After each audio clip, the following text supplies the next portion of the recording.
Welcome to Geeks of the North, a hobby and gaming podcast of the Bill Purveyance. We're here to paint some miniatures and talk about the hobby, so why don't you sit back, relax, grab a paintbrush, and enjoy the show. Hey everyone, welcome to Geeks of the North, your hobby and gaming podcast of the Bill Purveyance. As always, I am your host, Paul Filio. Here once again with the man, the legend, the wind beneath my wings, Antoine Bergeron. Hello, Paul. Hello. I'm sure I've used that line or that opening before, but it still remains true. So. Yeah, that sounded repetitive, or at least.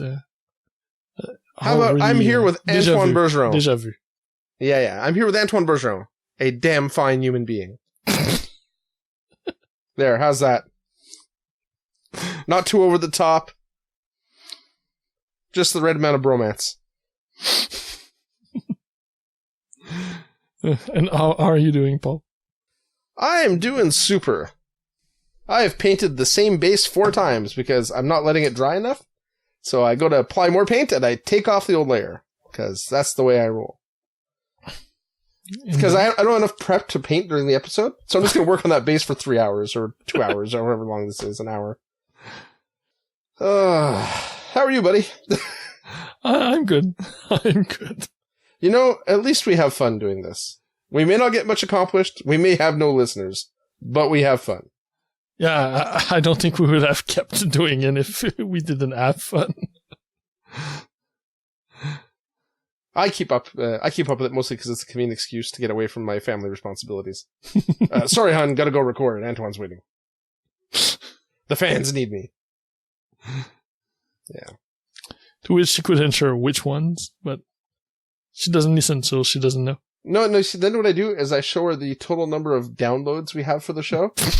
Not the episode downloads, but the total number of downloads. She's like, wow. I'm like, yeah, it's a big number, eh?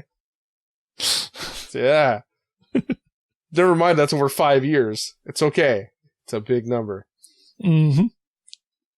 That's okay. We have a small but loyal following. Yeah, that is true. Who are probably some incredibly bored individuals that can't find anything else to listen to. They're probably all people that used to listen to War Machine podcasts, and since those don't exist anymore, they're forced to listen to us. That's... I don't know how they fell into us if they were listening to War Machine podcast before, because that was game-centric and competitive, which and we are neither of those. Really yeah. You know, depression's a downward spiral, Antoine. And when your game is on life support, it's tough. Actually, it's not true. I'm not saying War Machine's on life support. Well, I did say that, but I don't know. I think the community's still doing okay. It just seems to lose a lot of the people who were doing content creation for War Machine seem to have stopped, or they've switched to platforms I don't follow. So I don't know. Maybe it's that. But I know I used to listen to a ton of War Machine podcasts because even though I wasn't a competitive player, I used to find them interesting to listen to, like the analysis they used to do. Mm-hmm. And I like data.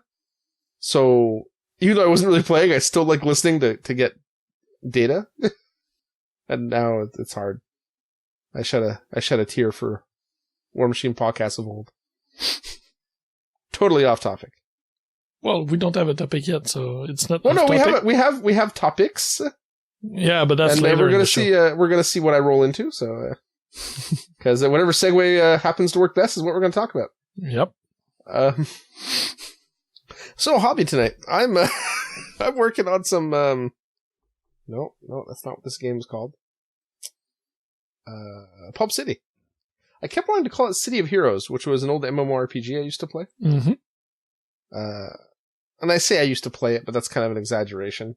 I spent hours and hours and hours in the character creation part, designing superheroes. And then I would completely ignore most of the game and just run around from rooftop to rooftop, beating up random thugs, like a superhero. And then I would get bored and log out. And then rinse and repeat 2 weeks later. My favorite character was a dark martial artist, that's what they were called. He had he was a hand-to-hand combatant, used dark energy, and his name was Budo. And he looked kind of like Hulk Hogan dressed in motorcycle leathers with a black bandana.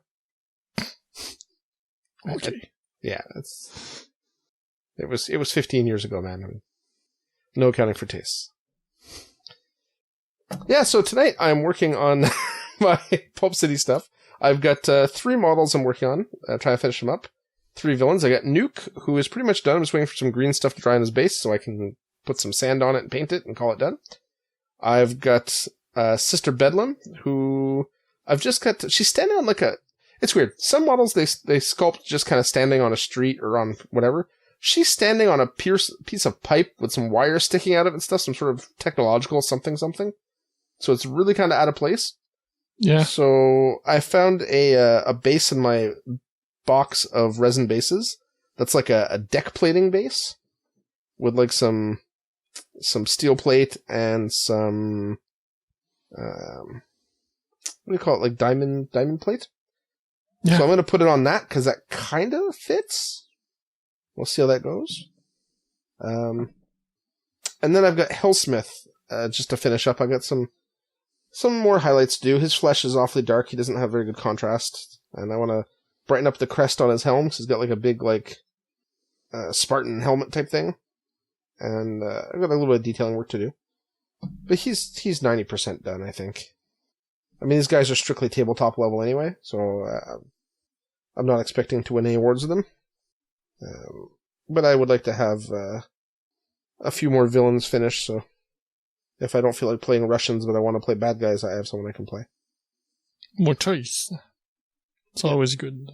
Yeah, more choice is always good. And that's the thing, this game has a ton of choice, and I have to admit I have more than my fair share of models for this game.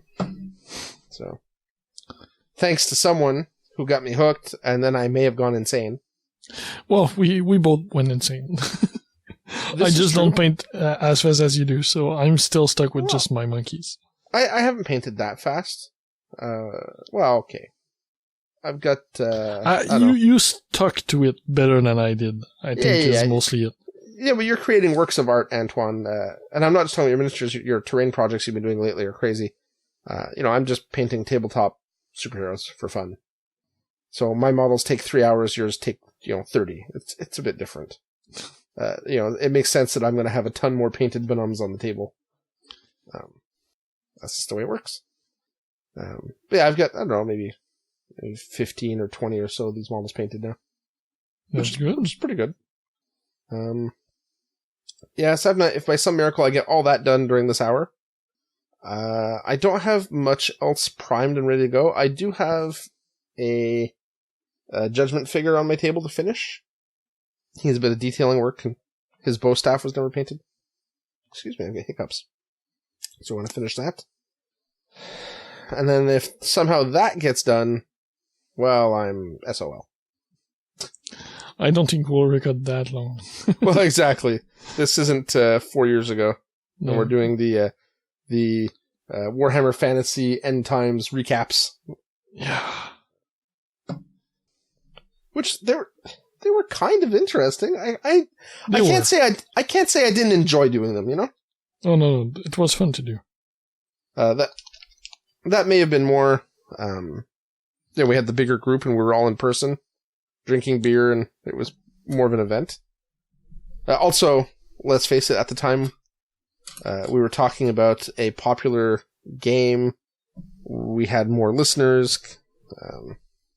For whatever reason, whether it was just because of the game or because we were part of the Apple was promoting us because we were new, or something else we thought may have been going on. No, it was probably a combination of both. Yeah. And that's okay. What's not okay is what I'm doing on this paint job. Holy cow. This is not going well. I don't know what I'm doing. Whatever it is, it ain't working. Save me from myself, Antoine. Can't do much at distance like that, so good luck. Yeah, I'll need it, because, wow, that looks terrible. That's okay, we can't all be like you, where your unfinished, unpainted minis, people swoon over because your bases look so nice. No one even notices the miniatures aren't painted. That Antoine. Doesn't happen for everything. No, but the fact that it's happened at all, Antoine, just saying, screw you, buddy. Yeah, sure. I may love you like a brother, but some things are just unforgivable. Do your bases first. But I don't have your talent, so. They were plain stone tiles bases. There was nothing amazing there. They were not super detailed War Machine Yom style bases with more detail on the bases than the minis themselves. Well, that's not hard when you're painting Privateer Press Warjacks. There's not much in the way of details on most of those guys. Speaking of bases, I saw a funny post today by Jim Wapple, where he was talking about, tutorial for his simple bases. And of course, it's the simple, bases with different size rocks and sculpy like tiles that are broken, that he's textured with texture rollers wherever he paints. And these, I think, were done like a lava style or something. Anyway, and the mechanics behind building the bases are super easy. Okay, he has some sculpey that he's rolled out and then broken up pieces of to make it look like a broken tile, and he glued it onto a base with some cork and some rock and some sand or whatever to give it texture. But the thing is, so first off, even that part is not as easy as it looks because he understands composition, right? So the base is visually interesting. It's not just a pile of sand in one corner. There's a bunch of different textures going on. He's carefully placed everything. And then he finishes it off with a Jim Wapple paint job. Mm-hmm. So, the bases look super bright, super high contrast. You can see them from space. Yeah, super easy, anyone can do. Oh, Jim. You can see them from space. Well, yeah, they were radioactive red, like lava. Yeah. He does, but he do paint super bright. Well, he was an illustration guy before, right? Yeah. That was his education background. He was an illustrator, I believe. He was going to be doing artwork for nose colors and do extreme contrast. So yeah, that works. So, anyways, it was just funny. I had to chuckle at the I'm going to demo some super simple techniques that anyone can use to make stuff. Ha ha ha. Ah, my good buddy Jim. I miss him. He's the only reason I'm going to Adepticon this year. Yeah. I'm really only going to hang out with Jim. I mean, I'll play some games, I'll do other stuff too, don't get me wrong, and I'll be happy to see other people that are there. But the main reason is Jim. And, actually, I think, speaking of Jim, I think it's Kathy's birthday today. Or it might have been yesterday. My friend Kathy Wapple, Jim's wife, another lovely artist, who paints fantastically, and she streams 4 days a week or whatever, so people should check her out. She's also on a podcast with Gonzo and I think his name is John. He used to be... Wait, is it John? He used to be the co-host on Painting When Men Off John. The podcast is more than Dice, and it's a fun listen. They're kind of like us. They're not competitive gamers, or whatever. They're kind of hobbyist more than anything else. Very cool podcast. Anyway, Kathy's birthday was it's today. Today, yeah. Hey, look at that. So, Kathy, I know you listen to us, or at least you do from time to time. So eventually you'll hear this. I just want to let you know that I was thinking of you, and I wanted to wish you a happy birthday because you are super cool. And I hope it was a fantastic day. And I'll see you at Adepticon. What were we talking about before I sidetracked? What you were painting. Oh, yeah. I think we covered all that. So, Antoine, you're up. Go. I am painting a model for Burrows and Badgers right now. So the rabbit, the owner of the farm, I built last week. I just want to say that thing is stupid, crazy, adorable. I ain't gonna lie. I looked over here to my left, and sitting on top of my subwoofer is a Ziploc bag. And in that Ziploc bag are a bunch of hamster barbarians. Oh. And I was like, maybe I should paint those guys. And you could use them. I know I could. We've discussed this before. I've done a force with my Civitas from Brushfires. Mm-hmm. So I have a working list with them. So I'm sure you can do the same with your own group. With all the mice and hamsters and I don't know if they have giant robots in Burrows and Badgers. No, they don't. But you could use it as a badger. Badger. Yeah, badgers are the... some of the really big bruisers of the game. Oh. Because I had the hamster run giant Mechanica, right? Were they hamster run or the... No, they weren't hamsters. They were... the Swiss... chipmunks? Was it the chipmunks that were the engineers? I do have a chipmunk cannon, but I don't know if it was the same for your suit. Yeah, I think I actually have a spare of those from you, because you had one you could use or something. Or one was really badly miscast. I don't remember. Or there was something. I mean, I ended up with one of those somehow. Or maybe I bought one. It was some little rodent that was piloting it. I don't remember what it was. If Emily listens to the show, which she may, I don't know, then I'm sure she could comment and tell us. Mm-hmm. Being her game and all. There is really nothing we won't buy into, is there? We're pretty silly that way. But if it's wrong, I don't want to be right. Yeah. No, our interests are really varied. Well, let's be honest here, Antoine. Your interests are really varied. I tag along for the ride because I'm an easy mark. Mm-hmm. Hey, Paul, you want to try this? Sure. Look, it's got this one cool model for the line.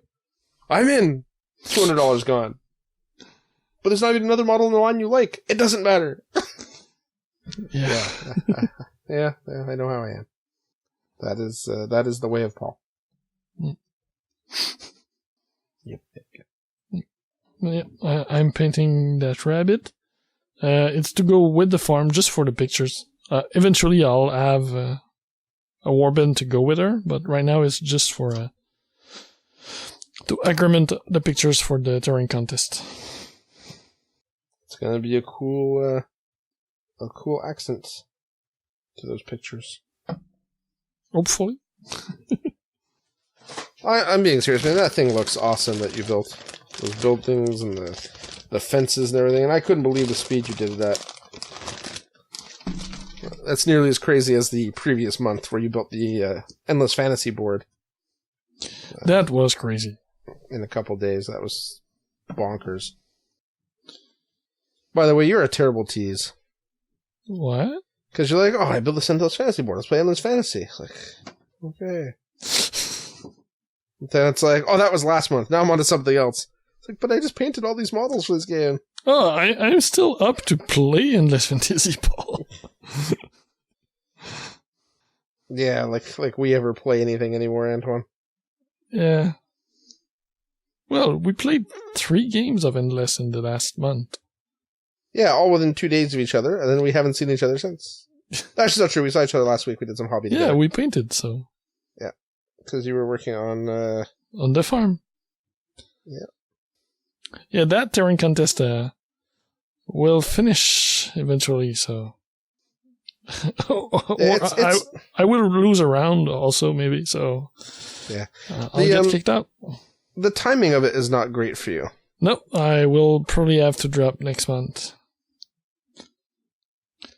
I don't see how I'm able to put the time required while packing and moving. Sadly. Yeah, that certainly will make it tough. But I believe in you, Antoine. It's good you do, I don't. Not for that. I'll know how much time I put on those terrain pieces, and I don't see how I'll be able to do that when I'm moving on the last day of the month. It's not like I have an extra week after to just rush it once we're moved in. So. Yeah. This is all true. And that's something something I've been thinking about. Like, I want to finish this month, but in theory I should drop so that my opponent can go forward and not drop next month. That's kind of suck. Because I know I won't do November because of the move. So Right, and otherwise you're just eliminating someone, right? yeah, that. But on the other hand, I believe we looked at this, and the competition was an odd number of people right now, wasn't it? So if you eliminate him and then drop, doesn't that make it an even number? No, because they don't do buys. So when there is an odd number of people, they do a trio to close out the number. So it will force another trio instead in the semifinals. That kind of sucks. Because right now we are 13. Would go down to 6, so it would be 2 and 3. It could work. I'll have to talk with Anthony also, see what his take is on it. The main guy running it before the end of the month. What's this company? Rogue Sculpts. Do 3D terrain sculpting and commissions. He has an ongoing Kickstarter right now. That's true. About the sci-fi terrain and tanks, kind of like an Imperial Guard camp. That's what I would say.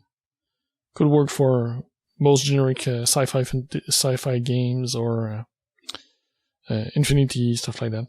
Oh, cool. So you say it works for Infinity, so it's anime style? No. Infinity's pretty... it works for Infinity because it's sci-fi and you could use generic sci-fi terrain for it. That's mainly what I mean, because the terrain is more... 40k style? It's more plain sci-fi. So it's not super gothic. Okay. There's no well, I guess you can use it for skulls on it or stuff like that. So I think it fits a wide range, and depending on how you paint it, and if you modified it to add either skulls or vivid colors for Infinity maybe, then it would adjust the look to something more specific. But the basic look is really sci-fi generic, so that's a good thing, I find. I have the name. It's a 3D printable modular base for tabletop wargaming, 28mm scale, like super long generic Kickstarter names to get clicks from keywords. But yeah, it's running. Still have more than a week to go. I'll add it in the links with the other news items.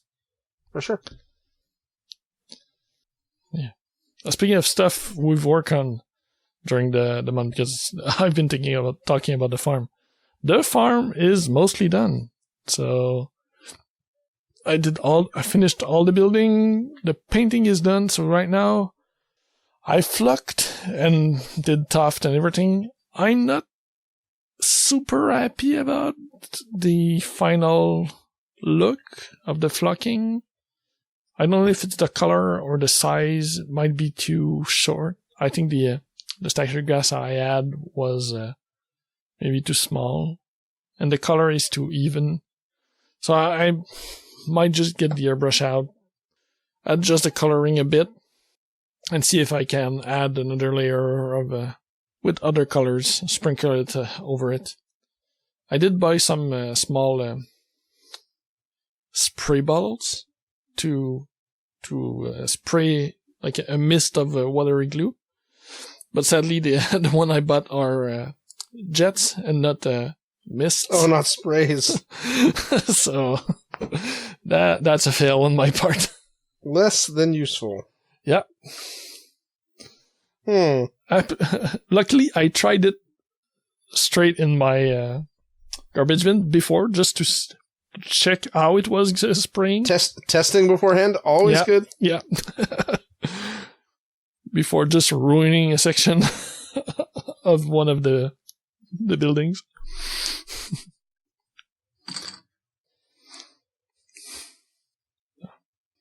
But I like how, and I got some clear glue instead of white glue.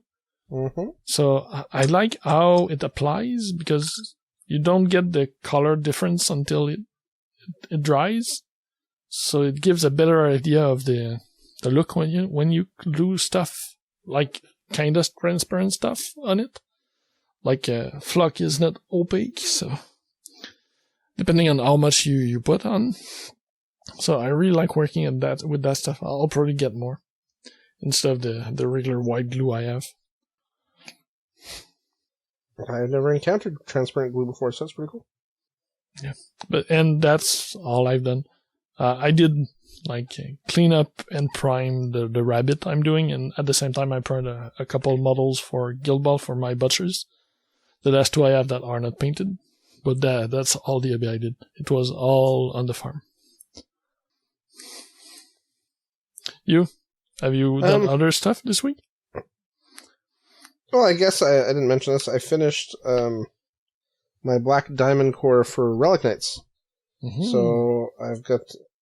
Well, I should say I haven't finished every model I have for the game. But I did finish a 50-point full-size list. And with a little bit of work, I can get that to a 70-point or 75-point large-scale game list, which is cool. So, yay! Mm-hmm. I don't hate them. Okay, I kind of hate the models. It's pretty tough to like them, I mean. Mm-hmm. But it's done, and I'm pretty happy with how everything came out.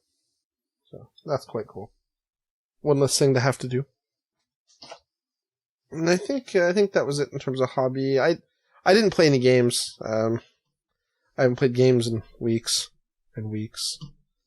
Because I'm old and I have children. And I'm not allowed to have fun anymore. Don't you believe it, folks. I'm old and I have children. But while I'm allowed to have fun, I just have had no time to have fun. Yeah, that's mostly it. I had no game either. The only opportunity for a game I had was when we met and we decided to paint, so... I decided to hobby because of the farm, so... Yeah, I just want to say that that was me trying to be responsible for you so that you'd get that thing done. Yep. Yeah, don't make it sound like I didn't want to play games and I wanted to paint instead. Oh, no, you wanted to play, too. You helped me stay on the finishing path. Yeah. Well, I didn't want to have that scenario where you're like, oh, I couldn't finish on time. If only I had one more evening to work on it. You would have had one more evening if I hadn't come over and we played games. I didn't want to be solely responsible for your elimination. I can be totally responsible for that. That's fine. Yeah, looking forward to see the complete piece from my opponent. You just shared a small part of it, and it looks pretty good. It's a different take than what I am doing, but it's really interesting. I have to say, I haven't seen any real bad pieces from anyone in that competition. Oh, there were some early on, but now... Well, okay. The first round or two? Yeah. But, not exactly really bad. Just, you see that, okay, there were time problems and the participant didn't have the time or some other stuff happened. Yeah. And they still decided to at least finish something to share. Yeah, I mean, I look at what you've done. There's no way I could do anything that you did. I just don't have that in me. So I think it's pretty amazing that there's a whole contest full of people doing this stuff. on a timeline for quote-unquote fun. Yeah, that part is rough, the timeline. But it helps staying focused and finishing it. Right, that's one of my motivator. big programs, so that helps me a lot. Yeah, deadlines are a motivator for a lot of people. Mm-hmm. You know, one of my fears about going back to school, little insight into Paul Saki. When I was in Cégep, I was terrible at doing anything on time, including going to class. And one of my biggest fears, because I thought about going back to school over the years, because I think everyone does at some point. I've done it last month, so. Really? I didn't know that. Oh, learned something new about Antoine, too. Anyway, one of my biggest fears is that I'm going to discover that I'm still lazy and I don't want to commit to a schedule for anything. Because I can be in denial now and be like, oh, that was then, this is now, and I'm much more mature. But, you know.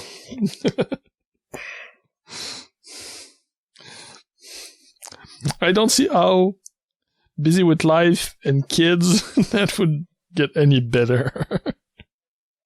You might be more responsible, but there are so much other stuff happening at the same time. Yeah, no, for sure.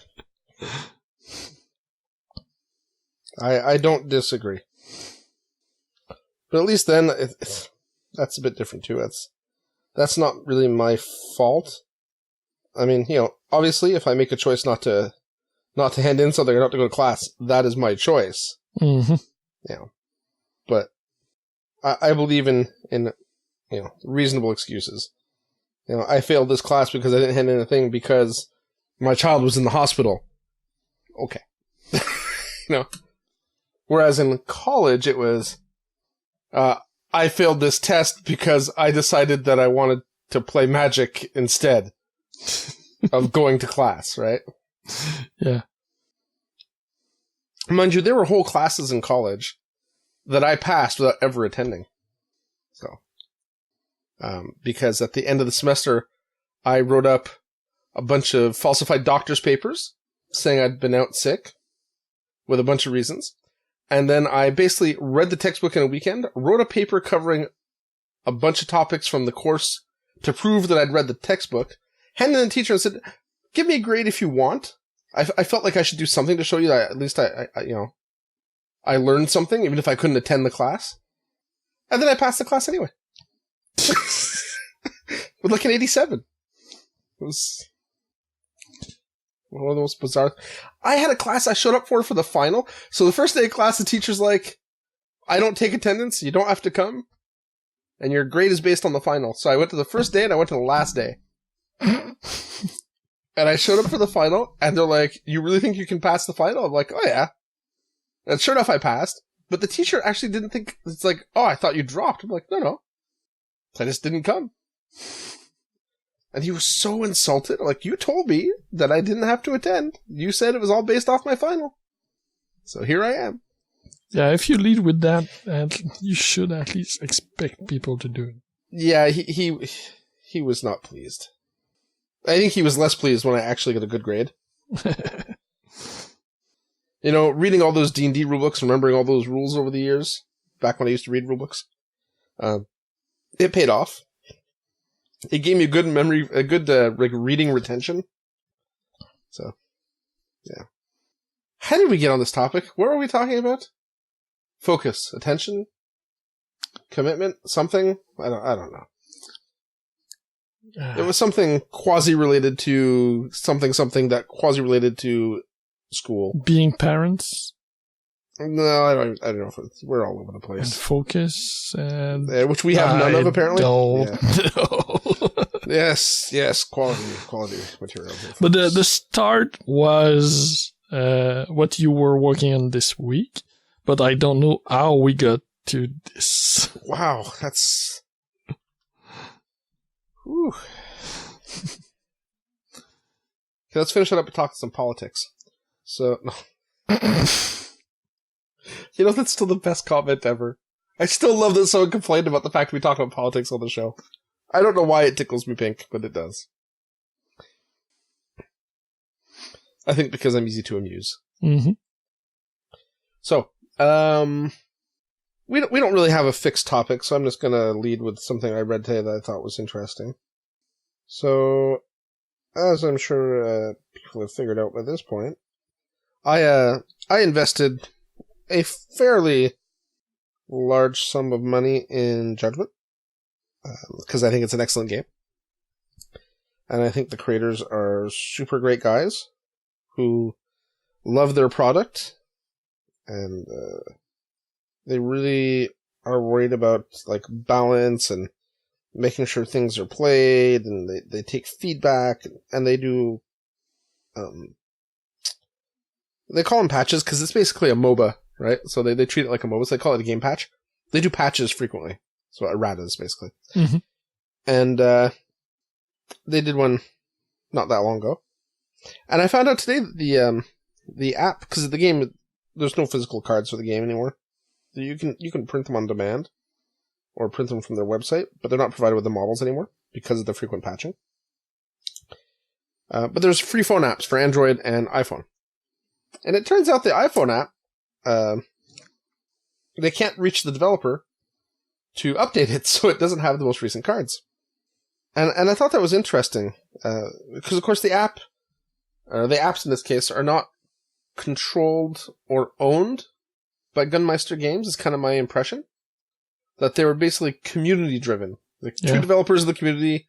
One's actually a Canadian guy. Yep. Right? He did the Android app. Is that Marc-André? Marc-Antoine.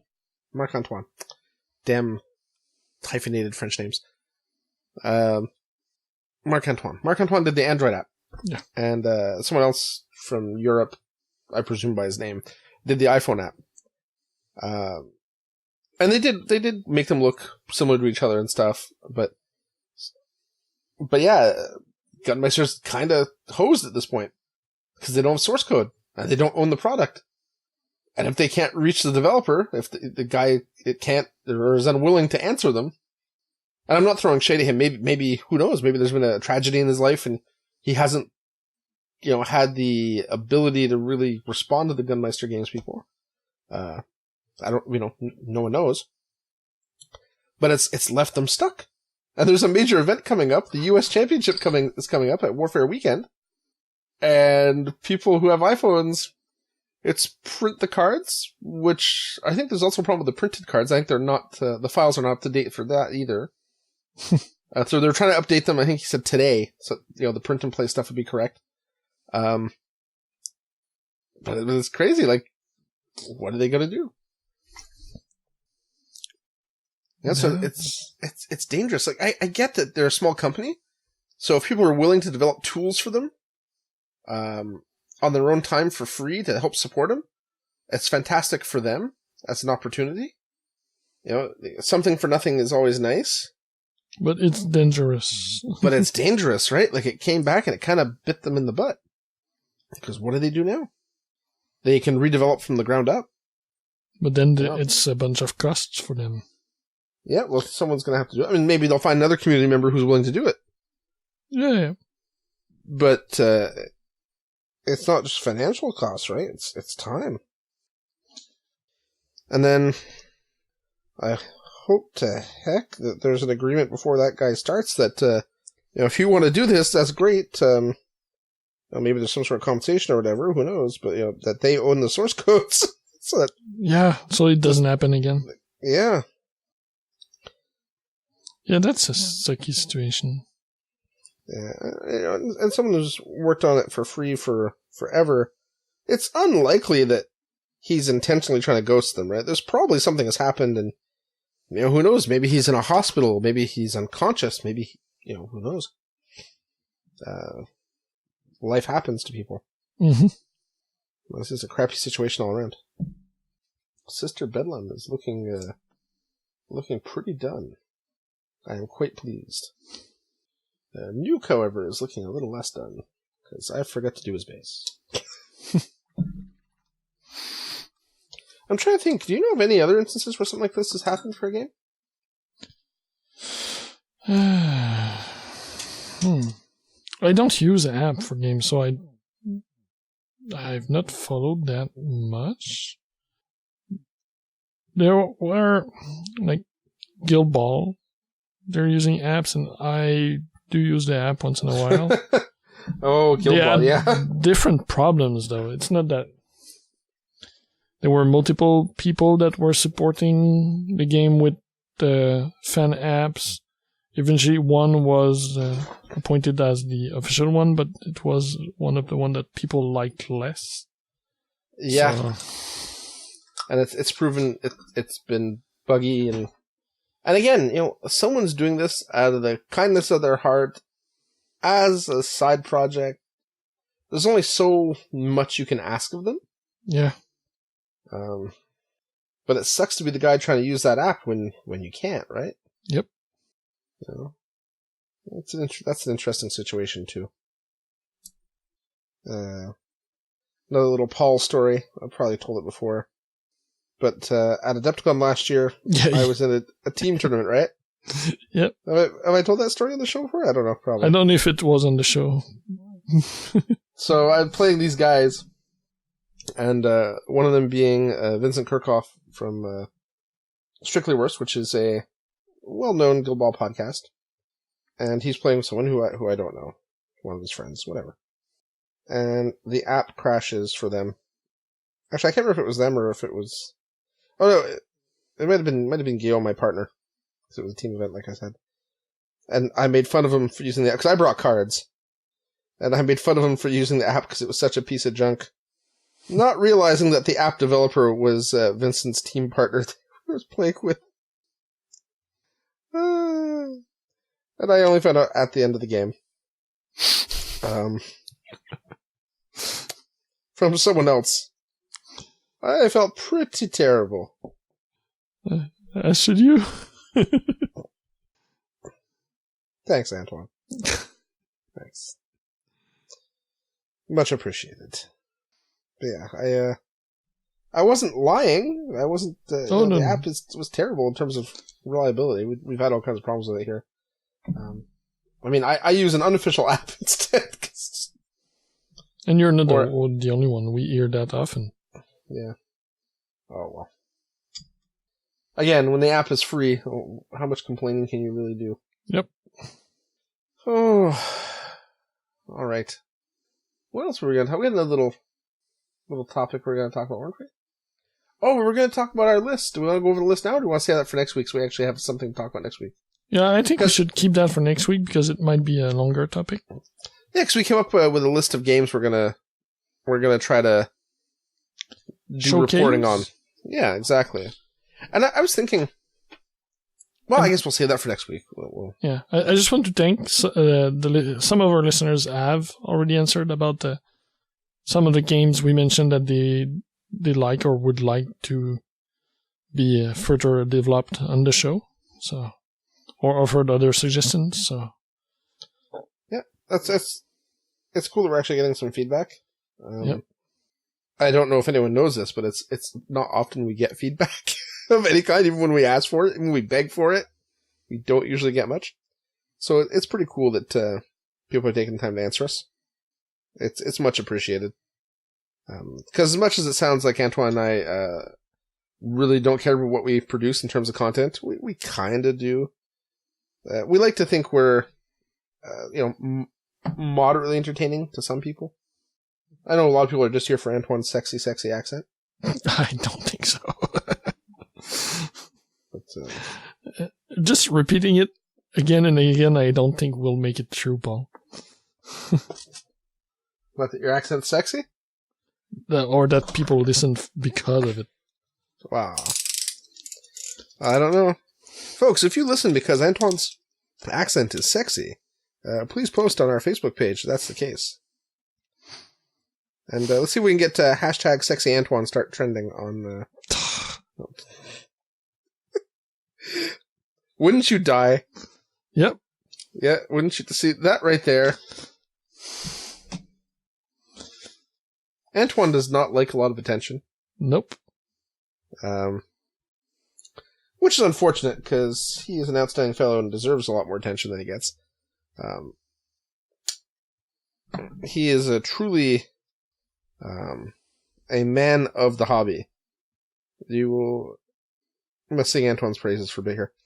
You will not find many other people who will go to the lengths he will to support small gaming companies, showcase product, try to help people he doesn't even know and he's not getting anything from. So, I mean, let's be honest. Look at all the things you went through for the Guild Ball Nationals for 2 years, for no real reason, for no real gain, and only a modicum of appreciation, right? So. Oh no, those events were run just so that people could attend them, because there was no benefit at all to doing them. So, you are a good man, Antoine Bergeron. To be honest, there were more costs for me doing those events. Mostly personal, not not money-wise. Yeah. Than benefits. Yeah. Yeah, wife points are in short supply often. And it's a shame to waste them on events you're not necessarily going to have fun participating in yourself. Mm-hmm. I hear you, buddy. I hear you. Alright, I have cleaned my brushes, put away my paint. I have lost a small ball of green stuff on the floor. That sounds like the end of the show. Let's look at news. What do we got? What's new and exciting? What's new and exciting? First, I want to mention one of my favorite game I don't replay. Relicblade is getting a second edition, so it's on pre-order right now to get the new Seeker Handbook, which are their main rulebook. And the pre-order lasts until December 1st. It's to fund the print run. It's not a Kickstarter. It's a pre-order system, pre-order on their own website. So this is cool. They are adding a bunch of stuff to the book. The link I will post in the show notes does list the difference and the new traits and more campaign material, new scenarios, stuff like that. The book doesn't cost much. It's $25. So, and if you want the PDF, they are already ready. So you could order just the PDF online. Okay, well, how much is the PDF? Same cost. Right. Now, I know they have a line of miniatures, and there's some unique stuff there. And they are getting... They have a lot now. When we first talked about them, they just had had 4 or something. A handful of pig and like 3 heroes. Now there's a lot more than that. Yeah, they had like the weird lizard priest guy. And there's a whole lizard faction. Well, damn, why didn't you tell me that sooner? Where do I sign up? Well, old faction. It's like 3 or 4 models, but that's all you need. And they have dwarves now. They have, I don't remember the name, but Fey Folks with the, it looks like a garden gnome riding. I'm looking at their models. These have some really nice models. Yes. I'm sorry I sound so surprised, folks. The original Kickstarter, I thought some of the models were cute, but I wasn't terribly into the style of them. Mm-hmm. But now, it's pretty good. I'm looking. So you got the Bone Stalkers, Shark Warrior, Eel, Sorcerer, Vermin. I don't see the lizard people. They are in the adversary list. Well, I'm browsing through the store. Okay, yeah, but in the store on the left, you have the adversary key tag, which are the bad guys. Yeah. The Wretched Hive is the starter you need to look at. They also have the Iguan Assassin. I'm trying to find the characters from the original Kickstarter. I'm not seeing those. They are in some faction sets. So there are the Battle Pigs in the adversary. and in the Advocates, they are under the faction, the Temple of Justice faction set. Oh, okay. So those models aren't duplicated elsewhere. Okay. No. Some might be, I don't know, but I think they are. No, the guy with the sword seems to be. I think that model's elsewhere. The lizard cleric guy is not there. That's cool. It's cheap too. Uh-oh, Antoine. Uh-oh. I'm getting that tingle. Well, I'm ordering the book for sure. And we can talk about maybe getting some minis too. I really like their dwarves. They have a cool look to them. Yeah. I hate you, Antoine. The kind of treeman from the Lustwood faction is cool. I kind of like the Lone Guard. Yes, the Lone Guard look good too. Yeah. They have a lot of. All right, we'll talk. Stuff. We'll talk. Relicblade 2.0 is on the list, isn't it? Of stuff. Yeah, that's what we were talking about originally. Yeah. No, I meant the list of games to review. Oh, well, you'll see next week, but the list is long. I don't think you've looked at the list, right? Well, no, we just talked about it, so. Yeah, since then, I've worked on it, and we're around 50 games on that list. Oh. I can't paint models for all of them, Antoine. Oh, no. It's choices. Uh-huh. Okay. And we have models for a lot of those. That's the worst part of it. Okay. Yeah. So, Metak King Studio, Relicblade 2nd edition. Pre-order that soon. And have fun playing it. It's I've played, I think, 2 or 3 games of the 1st edition early on, even before the full release. And I really like the mechanic and how interactive it was. It's also, it has an adventure/RPG feel with all the options you have with jumping and interacting with terrain and how the scenarios are working. So I really like it. So I'm looking, it's one of the games I'm mostly looking forward to try and explore now that we are playing more narrative games, a bit like the Rangers of Shadowdeep. So I think this would fit in the same genre for us, less competitive and more fun. Mm-hmm. Okay. Dangerous. Okay. Yeah. Next up. Second item from Aradia Miniatures. It's Hyperborea, The Awakening. This is a line. Yeah. In the logo, just saying, 2 narwhals. Yeah. Yeah. It's a line of resin miniatures for painting. So for collectors and painters.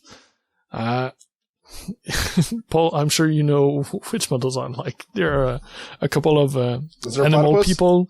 There's a giant walrus man. The walrus looks cool. Actually, and a Horka. Has this been released before? I think some that of walrus them looks awfully familiar. Did they have another have been available, and now they are doing a batch for them. The Orca looks familiar too. So yeah, the Orca I didn't recall seeing, but the walrus I do think I've seen before. Or maybe it might like have been model? An alternate of him. Because there was a company that did an elephant model, and I think they had a walrus man. I think Jim Wapple painted some too for fun. Yeah, that's the company from Bonamate Boule, the French painter. Okay. I'm drawing a blank now. Put it in the show notes. So, yeah. So we have that cool Kickstarter for big pieces. What's the currency? I don't know the currency, so it's hard to know how the price are working. It's about 1.3 to Canadian. Okay. So times 1.3. So what it shows. Those are Swiss francs. Okay. But the pledge amount shows in Canadian dollars when you look. Yeah, but I wasn't sure what the currency was. Not the amount, but yeah. So the Kickstarter is funded already over the funding goal. They will have more than a week left to go when we release, and it's big display pieces, resin pieces, so they are about $60-$70 Canadian, depending on how many you get or the size of it. Yeah. I think the one that costs the most is at $100 Canadian. Is that like the Orca or something something huge? Yeah, I don't have the declination. No, it's okay. There are two models in that price range, and they are really big. It's the extra large is the Polaris and Apollo. Yeah, Polaris. I hadn't seen that model yet, so it's a narwhal chariot. Yeah, pretty much. Wow, that's a big piece. Yeah, that's pretty enormous. Or it might be a narwhal. It might be a beluga with a helmet, horned helmet. I am not the man to ask to identify sea creatures. It was a fish with a horn, so I assumed it was a narwhal. I could be wrong. Yeah. I'm sure my kids could tell me. They've watched enough seasons of Octonauts now that they should know everything about the ocean. Yeah, I was going to comment about that. Yeah. So, but really cool looking miniatures.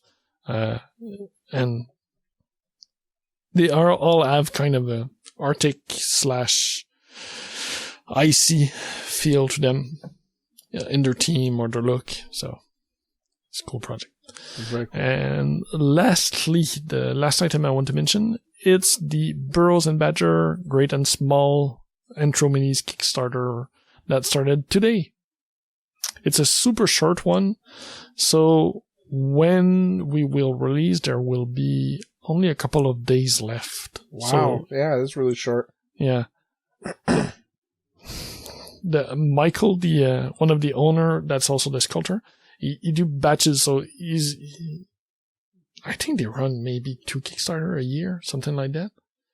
And so builds a series of new models, run a small Kickstarter for it, and during that time continue to sculpt. And they do release a lot of stuff. And yeah, he seems to be doing well. I mean, his goal was 4,000 pounds, and he's at 22,000 pounds now. Mm-hmm. And it's released this morning. I had no idea there were that many people playing this game. Yeah. It can be for the game or for other games too. Of course. One of the, they are running all the miniatures by themselves, but the game is, the rulebook is distributed by Osprey. So I think it helps with getting the name of the game out. Yeah. But the models don't need the help. Produce, right? Yeah. But the models have a lot of character. They're well sculpted. Yeah. It's all traditional sculpting. The border collie swordswoman is pretty awesome. Yeah. My favorite is on the main pick. It's the... I'm drawing a blank on the name the of bulldog? the bird. No, the bird. magpie. The magpie entrepreneur. Best price Jim. Yeah. He has a lot of character. Not really a fighting model, but so much character. Rat Buccaneer.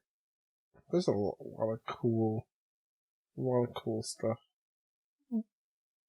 And there's multiple ways to get into it. You can pledge a small pledge and then pick and mix how you like. There's also 2 more specific pledge. Either the Great, which get the 3 massive beasts. So those are the really big models that come on 50mm bases. And after that, you have the small, which is the 14 models that come on small and medium bases. So that's 17 new models just for this project alone, on top of everything that's already available from them. And they have great shipping, like the models I'm painting right now, they're the Rabbit Archer. I ordered it I think Thursday last week. or something like that. Or sometime last week. So from the UK, it came in today. So wow, that's fast. And what was the shipping cost for that? I think it was free. Because I had enough models. I ordered 3 models, and I think that was enough to get the free shipping. Or it was, I don't remember. It might have been free or really low. Low enough that you don't really... Yeah, that it didn't bug me to order just 3 models and still pay shipping for it. Yeah, shipping from the UK to Canada is not that high usually. Yeah, it's usually pretty good. Yeah. So, but yeah. Like you mentioned, they are way past their funding goal. They are ending on November 3rd, so don't wait. If you are interested when you hear the show, there probably isn't much time left, or time at all.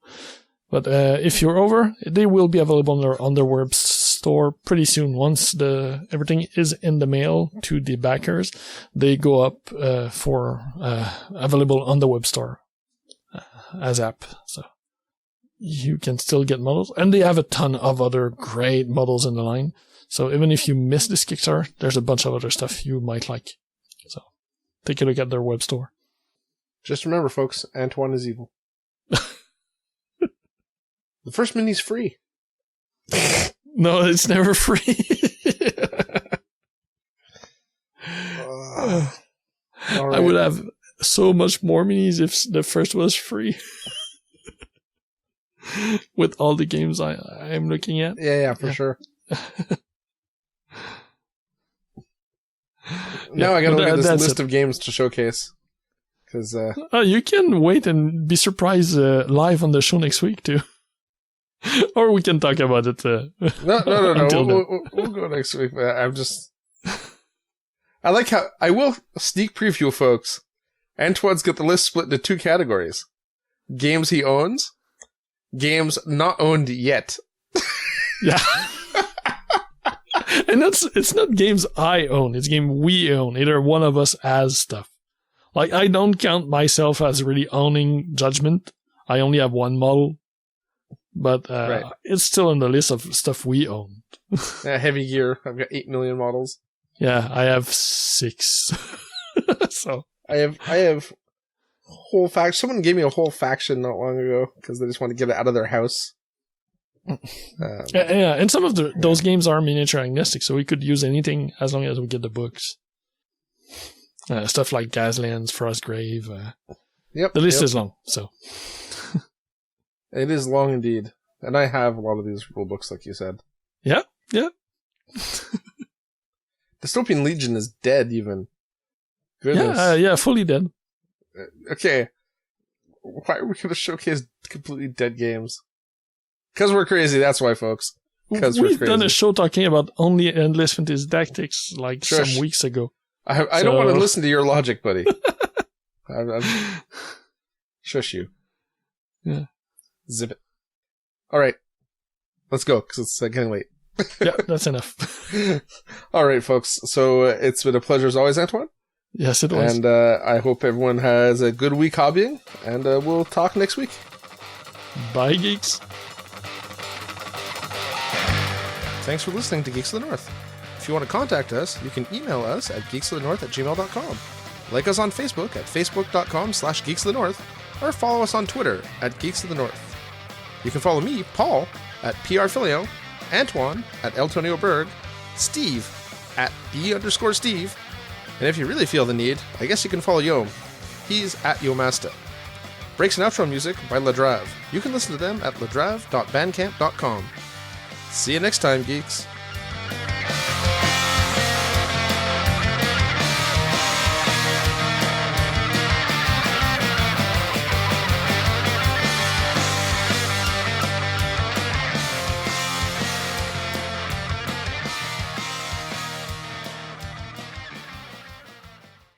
Thank you for checking out United Geeks Network family member. If you enjoyed it and are looking for other online media with a geek culture slant, head over to UnitedGeeksNetwork.com, where you will find Geeky Voyage, a geek and pop culture blog that explores a variety of fandoms and many pop culture favorites from film, television, music, and various other topics. with liberal doses of humor, quirky musings, and heavy fangirling thrown in. The United Geeks Network. You can broadcast your geekiness at UnitedGeeksNetwork.com. Org.com. Org.com.